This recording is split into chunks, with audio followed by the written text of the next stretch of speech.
lakad kami papuntang Mount Talipaw, aksyon na ng padilim na, magpapadilim. Kasama body namin yung Seabin Company, ang first company ang leading. Pagdating namin sa may paahan ng Mount Talipaw, nagkaroon ng bakbakan sa bandang baba ng Mount Talipaw, sa bandang left portion. Kaya nagsuggest ang mga CEO noon sa bawat kumpanya na mag-conduct ng ambush yung Seabin Company at saka First Company.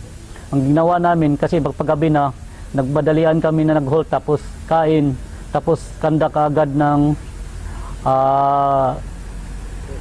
ambush position. Mabuti na bilisan namin pag-conduct ng ambush, siguro mga 15 minutes lang nakakuha na kami, nakakuha na kagad, nakaposisyon na. Kasi kung hindi kami nakaposisyon, baka maunahan pa kami ng kalaban. Kasi yung kalaban pala na magre-reinforce galing sa bandang baba ng kabilang Bayukan, Mount Talipaw, papunta na pala sa amin. Mabuti na lang nakapisto kami kagad at nakandakan namin ng ambush yung nagre-reinforce sana. Sa time na yun, nagkaroon ng bakbakan. Kasi sa bandang Seabin Company ang unang nakabakbak, tapos dito rin sa amin papunta. So, isang gabi na bakbakan hanggang sa resulta ng operasyon. Maganda naman, naka-score kami. Kasama namin yung Seabin.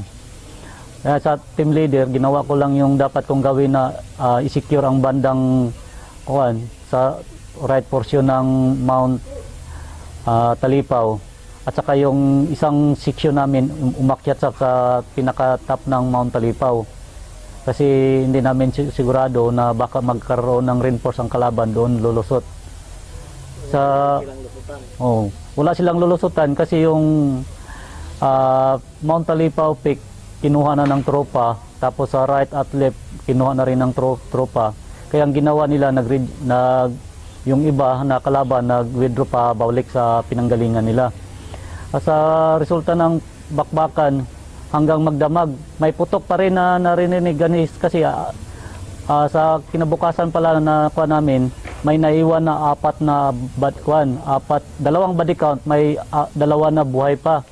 Kaya ang ginawa ng tropa ng Seabin Company at saka First, pinagtulong-tulungan, in-snipe hanggang siguro na kasi nakakover sa puno ng niyog, naubusan ng lakas, inassault na lang.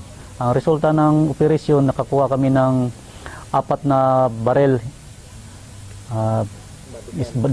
apat na body count.